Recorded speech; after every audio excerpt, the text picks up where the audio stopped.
Hello my gang and welcome to humanities here. तो आज हम लोग देखेंगे क्लास 6 का history, rise of kingdoms and republics. तो देखो, हम लोग एक एक लाइन पढ़ेंगे और ये चैप्टर निपटा देंगे। In the later Vedic period iron began to be used on much larger scale.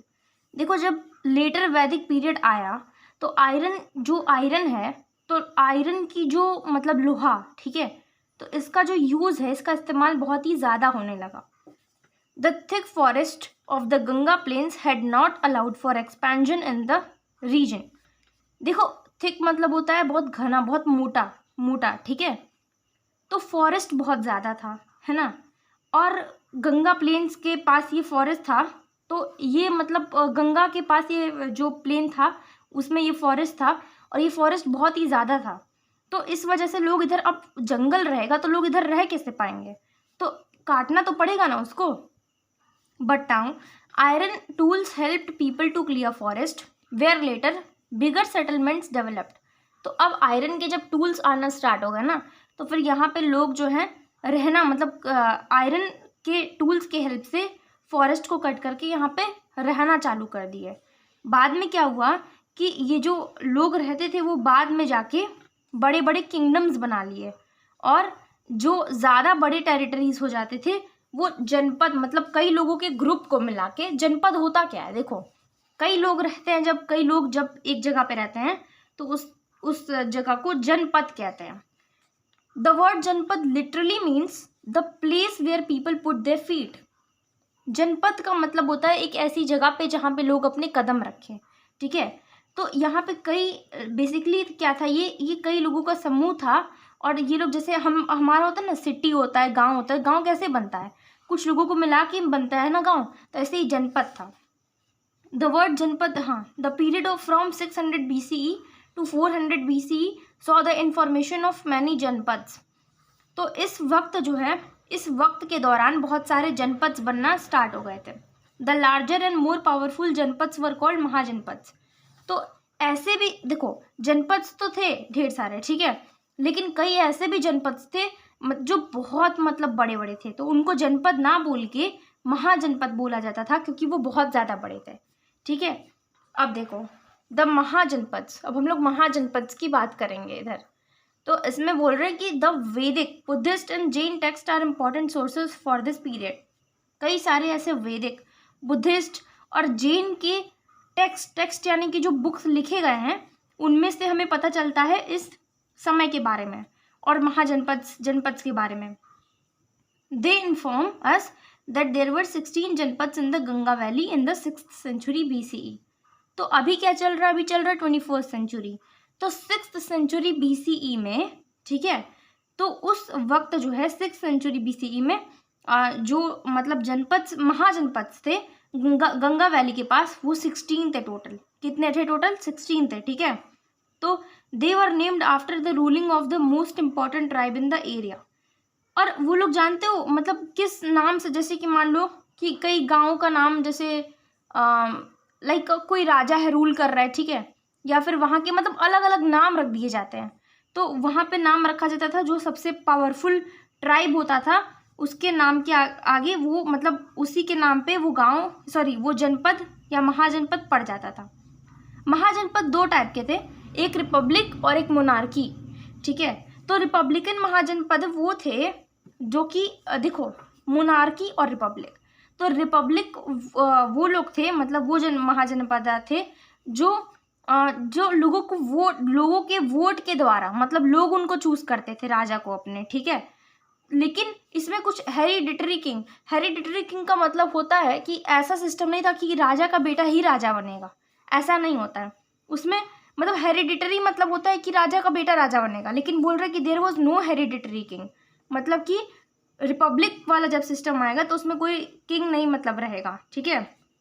King रहेगा, लेकिन वो कैसे बनेगा, वो लोग उसको वोट देंगे तब, फिर अगला किंग जब आएगा तो वो भी ऐसे ही बनेगा जब उसको लोग वोट देंगे तब, ठीक है। Decisions were taken by a majority vote के द्वारा ही, मतलब जो डिसीजंस थे वो लिए जाते थे, है ना। जैसे मान लो कि हो गया कि कोई एक ऐसा डिसीजन लेना हुआ, तो कई लोग से मतलब कई लोग उसको वोट देंगे, जो लोग ज़्यादा वोट देंगे और बोलेंगे कि ये डिसीजन मतलब ये सिस्टम लागू होना चाहिए, तो अगर ज़्यादा लोग उसको वोट दिए बोले कि हाँ हाँ ये तो होना चाहिए तो वो होगा, और अगर कम लोग बोलेंगे तो वो नहीं होगा। मतलब वोट के थ्रू वहाँ पे डिसीजंस लिया जाता था, ठीक है।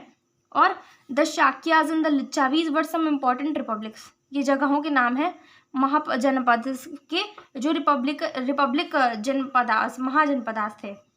फिर मोनार्कियल महाजनपद वो था जो कि किंग के द्वारा रूल किया जाता था, यानी जो किंग था वो बहुत ही ज़्यादा पावरफुल था और उसकी हेरिडिटरी सिस्टम थी। हेरिडिटरी मतलब कि वो राजा रहेगा और उसी का बेटा सिर्फ राजा बनेगा, बाकी और कोई राजा नहीं बनेगा, ठीक है। तो मगध, कोसाला, वत्स और अवंती कुछ नाम हैं जो कि मोनार्कीज थे उस पीरियड के दौरान, उस समय में। फिर अब आगे पढ़ते हैं द किंग ऑफ मगध। अब मगध के राजा के बारे में बात करते हैं। Republics and monarchies existed side by side, the mahajanapadas were constantly at war with one another. तो जो महाजनपदा थे ना, तो जैसे मान लो कि अभी इसमें बताया कि इसमें 16 महाजनपदास थे, तो इसमें ना इन लोगों में आपस में वार होता रहता था, युद्ध होता रहता था। क्यों युद्ध होता था?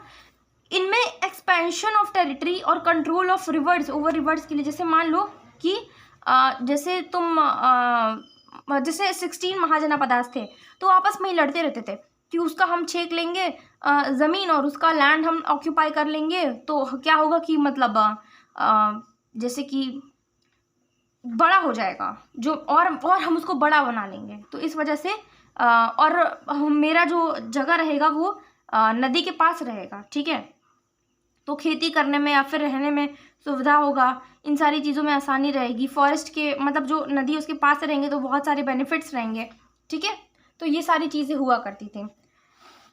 अब देखो, in the end it was Magadha which defeated the others and emerged as the most powerful mahajanapada. This was due to many factors. तो लास्ट में बहुत सारे मतलब महाजनपदास में लड़ाई हुई, वो लोग आपस में लड़े भिड़े, लेकिन मगध नाम है, ठीक है, महाजनपदा का। तो ये कैसा महाजनपद था कि ये जीत गया और ये बहुत पावरफुल हो गया, ठीक है। तो ये कुछ इसके फैक्टर्स थे कि किस वजह से ये बहुत ज़्यादा पावरफुल हो गया, कैसे जीता। देखो, Magadha was located in the Gangetic plain, Gangetic basin, ठीक है, where the soil was very fertile and yielded good harvest, land revenue was high and it provided a large income for the kingdom. This enabled the rulers to maintain a large army. देखो हुआ क्या कि जो मगध था तो वो Gangetic basin के मतलब गंगा के अराउंड लोकेटेड था। तो यार अब वहाँ पे पानी जब रहेगा तो वहाँ पे खेती आसानी से हो पाएगी, इरिगेशन सिस्टम अच्छा रहेगा, खेती अच्छे से हो पाएगी, जो उसका मिट्टी है वो फर्टाइल रहेगा, ठीक है। फर्टाइल रहेगा तो फिर अच्छे से क्रॉप्स उग पाएंगे। मतलब फर्टाइल मतलब होता है कि जैसे अगर जैसे मिट्टी होता है ना तो उसकी फर्टिलिटी होती है, फर्टिलिटी अगर अच्छी रहेगी तो फिर क्रॉप्स भी अच्छे उगेंगे, ठीक है। लैंड रेवेन्यू मतलब अब लैंड रेवेन्यू सिस्टम मतलब उसमें था उस वक्त में, तो लैंड रेवेन्यू भी काफ़ी हाई था क्योंकि वो ऐसे लोकेशन पे था, और उसी की वजह से जो मतलब राजा है वो अपना उसको अच्छा इनकम मिल पा रहा था वो, और उस इनकम जो उसको इनकम मिल रहा था उससे वो क्या कर रहा था कि अपनी जो किंगडम है, अपनी जो आर्मी है उसको मेंटेन कर रहा था, ठीक है। यार सैनिकों को, उतना बड़ा सैनिक मान लो रखा है, उतने ज़्यादा सैनिकों को, तो उनको पे कौन करेगा? तो वो पे ऐसे ही किए जाएंगे ना, तो ऐसा होता था इधर। The thick forest supplied timber and elephants, जो वहाँ के मोटे मोटे मतलब पेड़ थे, जंगल थे, तो उससे टिम्बर मिलता था और एलिफेंट्स मिलते थे। टिम्बर जो था वो घर बनाने के काम आता था, बड़े बड़े हाउसेस बनाने के काम आता था, और जो एलिफेंट्स थे वो युद्ध में, चैरियट्स में यूज़ होते थे, ठीक है। तो Magadha had large deposits of copper and iron ore, जो मगध है उसके पास बहुत सारे डिपॉजिट्स थे कॉपर के और आयरन ओर के। वो एग्रीकल्चरल इम्प्लीमेंट्स, टूल्स और वेपन्स, यानी कि जैसे युद्ध के लिए औजार बनाने के काम आते थे, फिर अलग अलग टूल्स बनाने के काम आते थे, फिर खेती के में अलग अलग जैसे खेती करना हुआ तो उसमें भी कई तरह की चीज़ों में काम आते थे।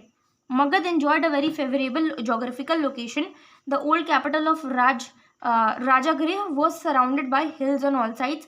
The new capital Patliputra was situated along river Ganga. These were natural barriers against any attack on the kingdom. तो देखो हुआ क्या कि मगध जो है, देख ही रहे हो कि कितना बढ़िया उसका लोकेशन है, जो उसका जोग्राफिकल लोकेशन है, कितना अच्छा है कि वो पेड़ के पास है, फिर जंगलों के पास है, उसके बाद से वो नदी के पास है। तो इस वजह से वो मतलब अब एक बहुत अच्छा उसको बेनिफिट मिल पा रहा था। राजगृह उसका पुराना कैपिटल था और बाद में नया कैपिटल उसका पाटलिपुत्र बन गया। ठीक है, तो ऐसा हुआ। उसके बाद से ये जो है मतलब देखो, राजगृह जो था वो हिल्स से कवर्ड था, सराउंडेड था, मतलब घेरा हुआ था। सराउंडेड हुआ मतलब घेरा हुआ था। ठीक है, और जो पाटलिपुत्र था वो रिवर गंगा के से मतलब रिवर गंगा के पास था। तो गंगा नदी के पास होने का और हिल के पास होने का क्या फ़ायदा था कि मतलब एनिमीज़ का जो अटैक था वो काफ़ी कम। अब लैंड तो है नहीं, हिल है, या तो पहाड़ी तुमको मिलेगा या तो तुमको नदी ही मिलेगी। तो थोड़ा सा एनिमी का अटैक कम हो गया था। ठीक है, और मतलब एनिमीज़ आएंगे कैसे, आने की उनको दुविधा हो गई थी, मतलब प्रॉब्लम हो रही थी। तो फिर उनका जो मतलब दिक्कत था वो काफ़ी हद तक कम हो गया था। Magadha had a flourishing trade with other regions. Magadha की फ्लोरिशिंग मतलब एक बहुत बड़ी ट्रेड भी थी, अलग अलग ट्रेडिंग यानी कि व्यापार। ठीक है, जैसे सामान का एक जगह से बेचना, उसको एक जगह बेचना और एक जगह खरीदना, ये जो चीज़ था वो मगध में बहुत ज़्यादा हो गया था और बहुत अच्छे से सब कुछ चल रहा था। प्रॉफिट जो था वो मगध में जो प्रॉफिट आता था उससे मगध की जो बड़ी सी आर्मी थी वो बहुत ही मतलब अच्छे से कंट्रोल हो पाती थी।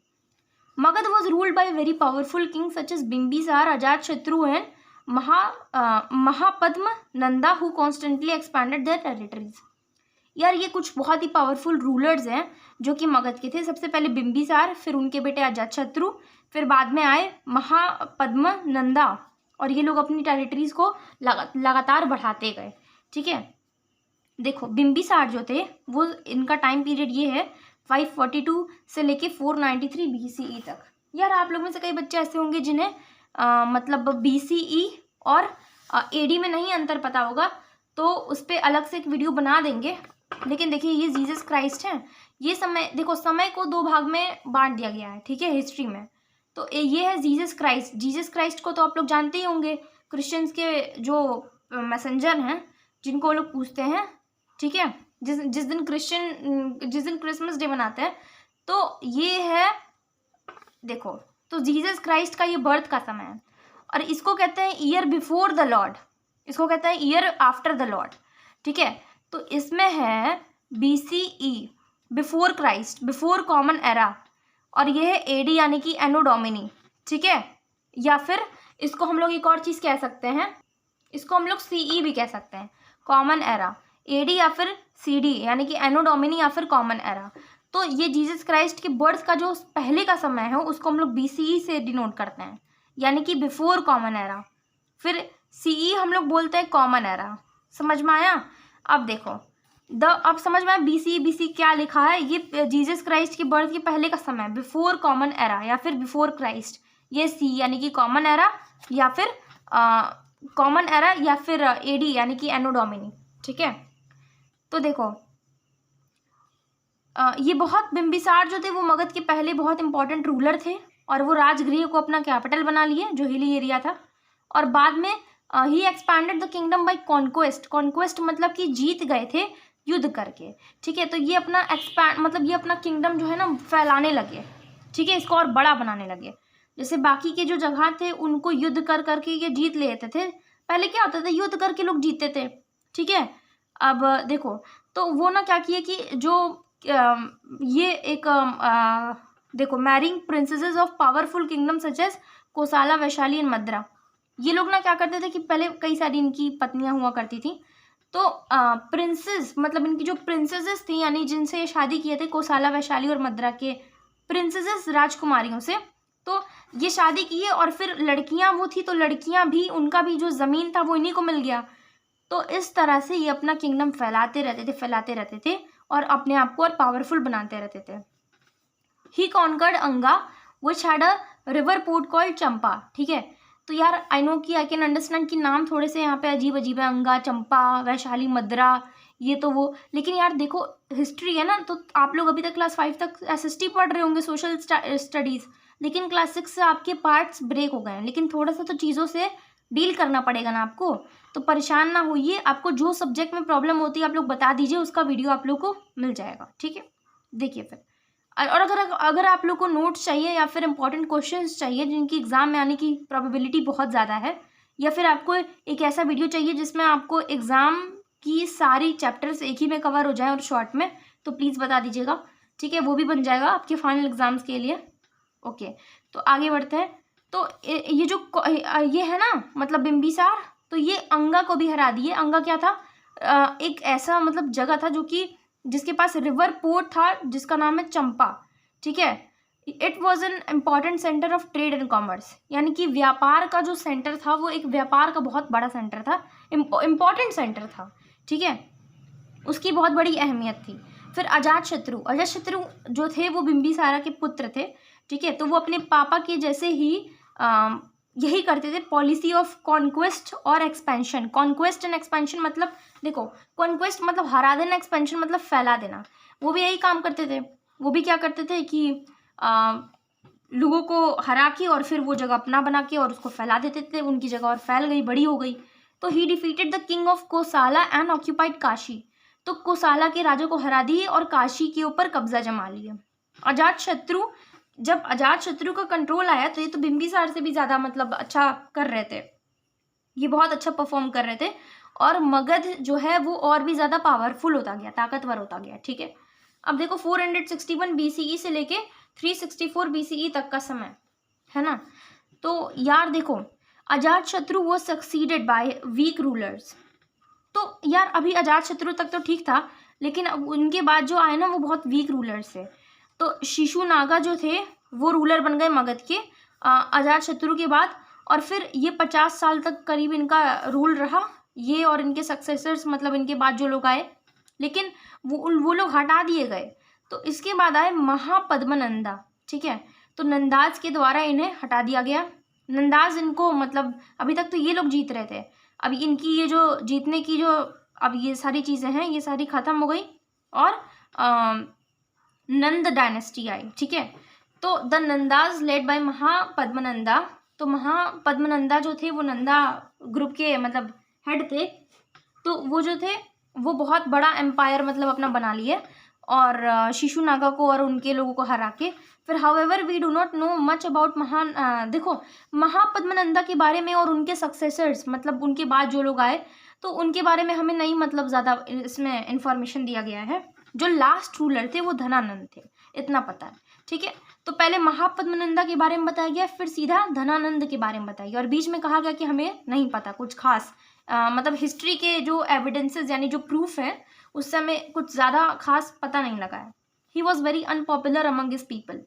ये बहुत अनपॉपुलर थे। देखो इसमें बताया गया कि वो ज़्यादा फेमस नहीं थे धनानंद, और सोचो इनकी आत्मा को कितनी तकलीफ हो रही होगी, ये जहाँ भी होंगे हेवन में सोच रहे होंगे यार मैं अनपॉपुलर था यार। देखो चंद्रगुप्त मौर्य ओवरथ्रू धनानंद। अब चंद्रगुप्त मौर्य आए, नाम तो सुना ही होगा ना, नहीं सुना तो कोई बात नहीं। देखो चंद्रगुप्त मौर्य जो थे वो धनानंद को हरा दिए। Magadha conquered Magadha and established the Mauryan dynasty. और मगध में जो लोग थे उनको हरा के और वहाँ पे ये अपना मौर्यन डायनेस्टी बना लिए, ठीक है। और फिर ये अपना मौर्यन डायनेस्टी स्थापित कर ली। अब देखो अब आए अलेक्जेंडर महाराज। तो अलेक्जेंडर के बारे में तो यार देखो, इन्वेजन ऑफ अलेक्जेंडर, आगमन, इन्वेजन मतलब हमारे देश में आक्रमण करने के लिए और इसको जीतने के लिए अलेक्जेंडर आया। अलेक्जेंडर मैसेडोनिया का राजा था, ठीक है। और 300 बहुत मतलब महान राजा था, ओके। इट इज़ बिलीव्ड कि वो मतलब जो क्या कहते हैं देवता के पुत्र थे, ठीक है। और इनकी मम्मी काला जादू भी करती थी, ओके। तो ये जो अलेक्जेंडर थे तो और तुमको पता है एक और ख़ास बात अलेक्जेंडर के बारे में, लाइक ये कोई बैटल आज तक नहीं हारे, ठीक है। और अलेक्जेंडर जो थे इनकी कहानी बहुत ही ज़्यादा इंटरेस्टिंग है। ये जो थे ना मतलब इनको थोड़ा थोड़ा जहर दिया जाता था इनके मम्मी के द्वारा।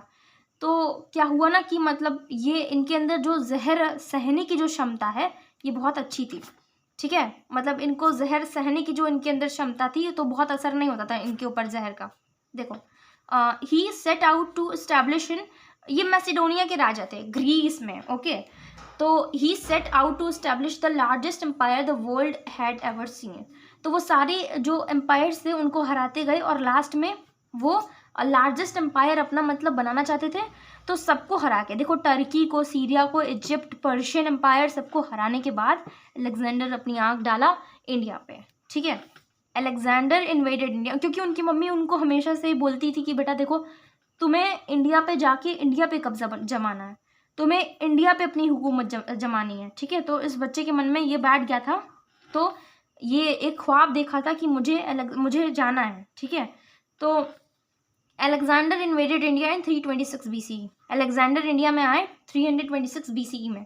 At this time, northwestern India was divided into many independent kingdoms who were constantly at war with one another। देखो, जब वो इंडिया आए तो इंडिया की कंडीशन पता है कैसी थी? इंडिया के जो लोग थे ना, वो आपस में ही मतलब अलग अलग जगह के जो राजा महाराजा थे वो आपस में लड़ते रहते थे। तो आपस में जब कोई लड़ेगा, जब अंदर के लोग आपस में लड़ेंगे तो बाहर के लोग तो यार फ़ायदा उठाएंगे ही।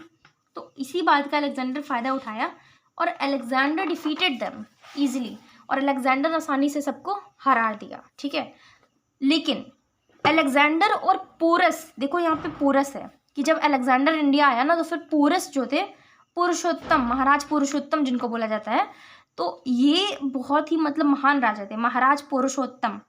तो ये मतलब इनका सामना, मतलब इन दोनों का आपस में सामना हुआ, तालमेल हुआ, किसका?